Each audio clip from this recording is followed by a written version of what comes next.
બાળકો, આજે આપણે એકમ 6 માં ખૂટતી સંખ્યાઓ લખો વિશે ભણીશું। તો જોઈએ, અહીંયા જે સંખ્યાઓ આપી છે એ સિવાયની બીજી ક્રમમાં ખૂટતી સંખ્યા જે છે એ આપણે શું કરવાનું છે? પૂર્ણ કરવાની છે, બરાબર। તો અહીંયા પહેલાં 7 7 આપેલા છે, ત્યાર પછી કેટલા આવશે? તો 7 7 પછી 8 8। અહીંયા 9 9 છે, તો એકડા મીંડે 10, પછી બંને એકડા 11, તો એકડ બગડ 12, પછી એકડ તગડ 13, એકડ ચોગડ 14, પછી એકડ પાછળ 15, એકડ છગડ 16 અને એકડ સાતડ 17। તો આપણે અહીંયા શું કર્યું કે જે સંખ્યાઓ ખૂટતી હતી એ પૂર્ણ કરી દીધી અને ક્રમ પ્રમાણે 7 8 9 10 11 12 13 14 15 16 અને 17 ગોઠવાઈ ગઈ, બરાબર। તો આમાં શું કરવાનું કે જે સંખ્યા ખૂટતી હોય એ સંખ્યા પૂર્ણ કરવાની છે, પણ ક્યારે? ક્રમ પ્રમાણે જ આપણે અહીંયા જોવાનું છે, ક્રમમાં જે સંખ્યા આવતી હોય તે। હવે આગળ બીજું જોઈએ, તો અહીંયા પણ શું કરવાનું છે? આપણે અગાઉ જોયું તે પ્રમાણે અહીંયા પણ ખૂટતી સંખ્યા પૂર્ણ કરવાની છે। તો અહીંયા એકડ પાછળ 15 આપ્યું છે, તો એના પછી કેટલા આવે? તો એકડ છગડ 16, 1 થી 20 એકડા તમને કમ્પ્લીટ આવડવા જોઈએ, ઊંધા અને સીધા। ત્યાર પછી નીચે આપેલા છે એકડ તગડ 13, તો પછી એકડ તગડ 13 થી આગળ જઈએ તો એકડ ચોગડ 14, પછી એકડ પાછળ 15, જોયું? આવી જ રીતે આપણે શું કરવાનું છે? પુસ્તકમાં પણ આપેલું છે એકમ 6 માં, એ પ્રમાણે કામ કરવાનું છે, હું તમને બતાવીશ પુસ્તકમાં પણ। ચાલો, તો અહીંયા કહ્યું છે કે પછીની સંખ્યા લખો, કે આપેલી સંખ્યા હોય એની પછીની સંખ્યા આપણે લખવાની છે। તો કેટલી થાય? તો અહીંયા એકડ બગડ 12 આપેલા છે, તો એના પછી કેટલા આવે? તો કે એકડ તગડ 13। હવે એકડ તગડ 13 પછી કેટલા આવે? તો એકડ ચોગડ 14, એ જ રીતે 12 13 અને 14, બરાબર। હવે અહીંયા 17 આપેલા છે, એકડ સાતડ 17, તો 17 પછી કઈ સંખ્યા આવે? તો કે 18, એકડ આઠડ 18। હવે 18 પછી તો એકડ આઠડ 18 પછી એકડ નવ્વડ 19, એકડ નવ્વડ 19। તો આ રીતે પછીની સંખ્યાઓ લખવાની છે। એકડ સાતડ 17, એના પછી એકડ આઠડ 18 આવે, એના પછી એકડ નવ્વડ 19, એટલે પાછળની સંખ્યા। પછીની સંખ્યા એટલે જે સંખ્યા આવે છે એની પાછળ, કે ભાઈ એકડ સાતડ 17, એના પછી કેટલી છે? એના પછી કેટલી છે, બરાબર।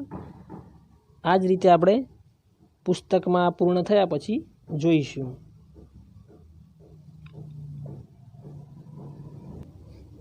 તો આગળ જોઈએ આપણે પછીની સંખ્યા, એવી જ રીતે પાછી ફરી આપણે બીજી બે સંખ્યાઓ જોઈએ। તો અહીંયા કેટલા આપેલા છે? તો કે એકડ આઠડ 18, તો એકડ આઠડ 18 પછી શું આવે? તો અહીંયા આપણે લખી નાખીએ કે ભાઈ એકડ નવ્વડ 19, સમજ પડી ને? ત્યાર પછી એકડ નવ્વડ 19 પછી તો કે બગડે ને મીંડે 20,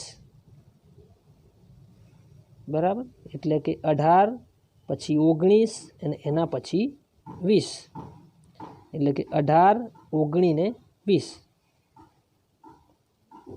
ત્યાર પછી નીચે આપેલી છે એકડ ચોગડ 14। હવે એકડ ચોગડ 14 પછી કેટલા આવે? તો આપણે એકડ પાછળ 15 એકડા પ્રમાણે। ત્યાર પછીની સંખ્યા એકડ પાછળ 15 પછી તો એકડ છગડ 16, એટલે જોયું બાળકો, એકડ ચોગડ 14, એના પછી એકડ પાછળ 15, એના પછી એકડ છગડ 16. આવી રીતે આપણે શું કરવાનું છે, પુસ્તકમાં પણ પછીની સંખ્યાઓ આવી રીતે લખવાની છે. કેમ કે અહીંયા આપેલી છે એ પ્રમાણે અહીંયા દર્શાવવી પડશે. અને તમને 11 થી 20 અંકો ક્રમ પ્રમાણે આવડતા હશે તો તમે ઝડપથી પૂર્ણ કરી શકશો. તેવી જ રીતે 20 થી 11 પણ આવડવા જોઈએ. હવે આગળની સંખ્યાઓ જોઈએ. તો બાળ દોસ્તો, અહીંયા પહેલાંની સંખ્યા લખો. પહેલાં એટલે આગળની, બરાબર. તો અહીંયા એકડ છગડ 16, તો એની આગળ કેટલા આપેલા છે, એકડ પાછળ 15. તો હવે એની આગળ કેટલા આવશે, તો ઊંધા એકડા તમને આવડવા જોઈએ તો જ આવડે. એટલે એકડ પાછળ 15ની પહેલાં એકડ ચોગડ 14 આવે. કેટલા આવે, એકડ ચોગડ 14. જુઓ, 14, 15 અને 16 થઈ ગઈ ને ક્રમમાં. જો અહીંયા તમે 13 લખો તો તમારો ક્રમ જળવાય નહીં, એટલે તમે સંખ્યા ખોટી લખી છે એવું સાબિત થાય. એટલે કે 16ની આગળ 15, 15ની આગળ 14. આગળ એટલે પહેલાંની. કઈ સંખ્યા, પહેલાંની. એ બીજો શબ્દ છે આગળ. તો એવી જ રીતે આપણે અહીંયા નીચે જોઈએ. તો નીચે ખાનાની અંદર એકડ પાછળ 15. તો એકડ પાછળ 15ની પહેલાં તો કયા આવે, તો એકડ પાછળ 15થી પાછા આવીએ તો શું આવે, એકડ ચોગડ 14. કેટલા આવે, એકડ ચોગડ 14. અને એના પહેલાં આવીએ તો કેટલા આવે, એકડ તગડ 13. એટલે કે 15ની પહેલાં 14 અને 14ની પહેલાં 13. જેવી રીતે આપણે પછીની સંખ્યા શીખતા હતા, એટલે કે આગળ જવાનું હતું, અને પહેલાંની સંખ્યાની અંદર શું છે, પાછું, એટલે આગળની સંખ્યા મળે આપણને. એટલે ઊંધા અંક આવડવા જોઈએ, પહેલાંમાં સીધા અંકો આવડવા જોઈએ પછીની સંખ્યામાં, બરાબર. તો અહીંયા 13, 14 અને 15 એ પણ એનો શું થયું, ક્રમ જળવાયો, એટલે આપણી સંખ્યા સાચી છે એવું સાબિત થાય, બરાબર. તો હવે આગળ પાછી બીજી જોઈએ. તો અહીંયા પહેલાંમાં અંદર ફરી આપણે બીજી સંખ્યા જોઈએ, 2 ખાનાવાળી છે. એમાં અહીંયા પહેલા ખાનામાં એકડ 90, 19 આપેલા છે. કેટલા આપેલા છે, એકડ 90, 19. તો એની પહેલાં એટલે કે આગળની સંખ્યા, એકડ 90ની આગળ કેટલા આવે પહેલાં, તો એકડ 8, 18. કેટલા આવે, એકડ 8, 18. એવી જ રીતે અહીંયા બગડે મીંડે 20. તો 20ની પહેલાં, તો 20ની પહેલાં કેટલા આવે, એકડ 90, 19.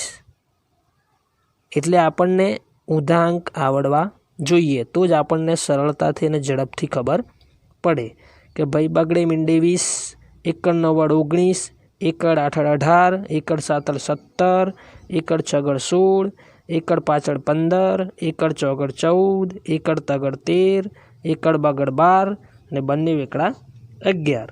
તો આપણને સરળતાથી પહેલાંની સંખ્યા આવડી જાય. તો અહીંયા પહેલાં અને પછીની સંખ્યા લખો. પહેલાં આપણે ભણ્યા પહેલાંની સંખ્યા, પછી પછીની સંખ્યા ભણ્યા. હવે શું કરવાનું છે, પહેલાં અને પછીની બંને બાજુની સંખ્યા, એટલે આ વચ્ચેની સંખ્યા આપેલી છે, એટલે એની આગળ શું આવશે અને એની પાછળ શું આવશે, બરાબર. એ બંને સંખ્યાઓ આપણે ભણવાની છે. અગાઉ જોઈ લીધું કે આપણે પહેલાં અને પછી.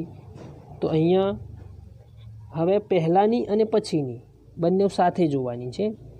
તો પહેલાં જોઈએ 15ની પહેલાં શું આવે છે, તો એકડ ચોગડ 14.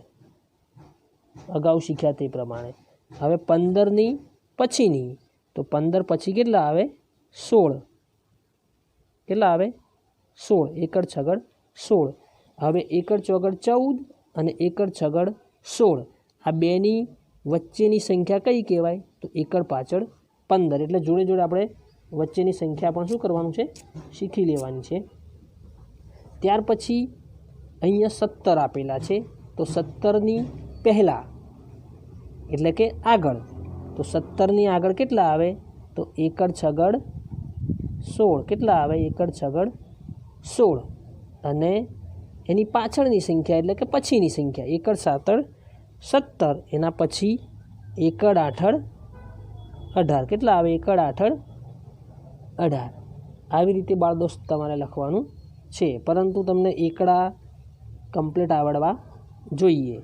એટલે કે 16 અને 18 આ બંનેની વચ્ચેની સંખ્યા કઈ કહી શકાય? 17. આપણે વચ્ચેની સંખ્યા ભલે શીખ્યા નથી, પરંતુ આ બંનેની વચ્ચે સંખ્યા કઈ કહેવાય છે? 17. એટલે કે 16 અને 18ની વચ્ચે 17. બરાબર. તો અહીંયા પહેલાંની અને પછીની સંખ્યા જોઈ કે ભાઈ 15 પહેલાં અને 15 પછી, ત્યારબાદ 17ની પહેલાં અને 17 પછી. એવી જ રીતે આપણે પુસ્તકમાં પણ જોવાનું છે થોડી વાર પછી. તો અહીંયા પાછા એ જ રીતે ફરી બીજી સંખ્યાઓ જોઈ લઈએ. તો અહીંયા એકડ તગડ 13 આપેલા છે, તો એની પહેલાં કેટલા આવે? તો એકડ બગડ 12 કેટલા આવે? એકડ બગડ 12. એટલે આ રીતે આપણે ખાનું એને પૂર્ણ કરી આપવાનું છે. ત્યાર પછી શું લખવાનું? પછીની સંખ્યા લખવાની છે. તો 13 પછી કેટલા આવે? તો 13 પછી 14 એકડ ચોગડ 14. હવે અહીંયા નીચે 10 આપેલા છે, એકડે મીંડે 10, 1 થી 10 તો તમને કમ્પ્લીટ આવડે જ છે. તો 10ની પહેલાં તો કેટલા આવે? 9 9 9 9. હવે 10ની પછીની સંખ્યા લખવાની છે. તો એકડે મીંડે 10 પછી આપણે કઈ લાઈન બોલીએ? તો કે બંને એકડા 11 આવે લાઈનમાં. કયા આવે? બંને એકડા 11. લાઈનમાં બોલતા બોલતા જઈએ. એકડા મીંડે 10 પછી બંને એકડા 11 એકડ બગડ 12 એવી રીતે બોલીએ તો આપણને ખ્યાલ આવી જાય. એટલે 10ની પહેલાં 9 અને 10ના પછી 11. અહીંયા 13 તો 13ની પહેલાં 12 અને 13ના પછી 14. એટલે કઈ સંખ્યા પહેલાં આવે છે અને કઈ સંખ્યા પછી આવે છે એ તમે અહીંયા જોયું. બરાબર. તો આવી જ રીતે આપણે આગળ પાછા બીજી સંખ્યાઓ જોઈશું. બરાબર.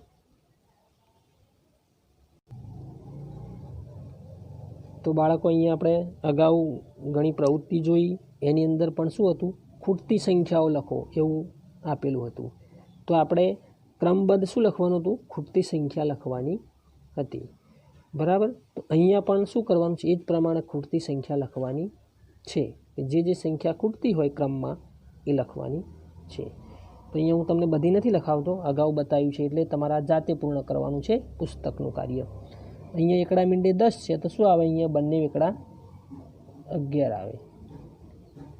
ત્યાર પછી એકડ બગડ 12 પછી શું આવે? એકડ તગડ 13 પછી એકડ ચોગડ 14.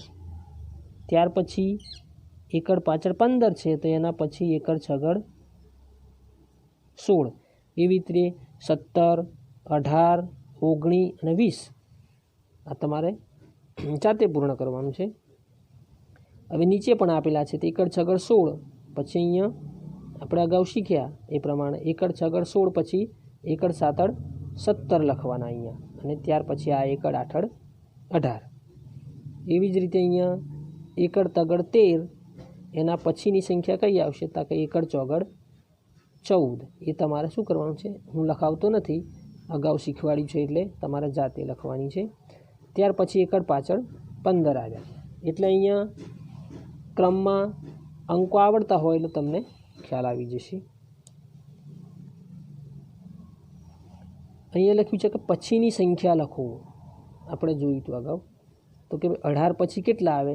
તો એકડ 9 19 અને એના પછી તો કે બગડે મીંડે 20. એવી જ રીતે એની આ બાજુની સંખ્યા છે. અહીંયા પણ શું કરવાનું છે? પછીની સંખ્યા લખો. તો 14 પછી કેટલા આવે? તો 15 અને 16. ચાલો હવે પછીની સંખ્યા શીખ્યા પછી અહીંયા પહેલાંની. તો ભાઈ એકડ છગડ 16ની પહેલાં કેટલા આવે? તો એકડ પાછળ 15. કેટલા લખવાના? એકડ પાછળ 15 લખવાના. પછી અહીંયા લખ્યું 9ની પહેલાં અને પછી શું આવે? તો 9ની પહેલાં કેટલા આવે અને 9ની પછી કેટલા આવે? તો 9ની પહેલાં 8 આવે. કેટલા આવે? 8. અને 9ની પછી એકડા મીંડે 10. એવી જ રીતે અહીંયા અગાઉ આપણે જોયું એ પ્રમાણે પહેલાંની અને પછીની, એટલે 18 પહેલાં શું આવે અને 18 પછી શું આવે એ તમારે જાતે લખવાનું છે. એટલે 18ની પહેલાં 17 આવે અને એના પછી 19 આવે છે. અહીંયા 10ની પહેલાં અને પછી, તો 10ની પહેલાં કેટલી સંખ્યા આવે અને 10ની પછી સંખ્યા કેટલી આવે, આ બધી જ સંખ્યાઓ આપણે શું કર્યું છે, અગાઉ શીખી લીધી છે. એટલે તમારે જાતે જ પ્રયત્ન કરવાનો છે.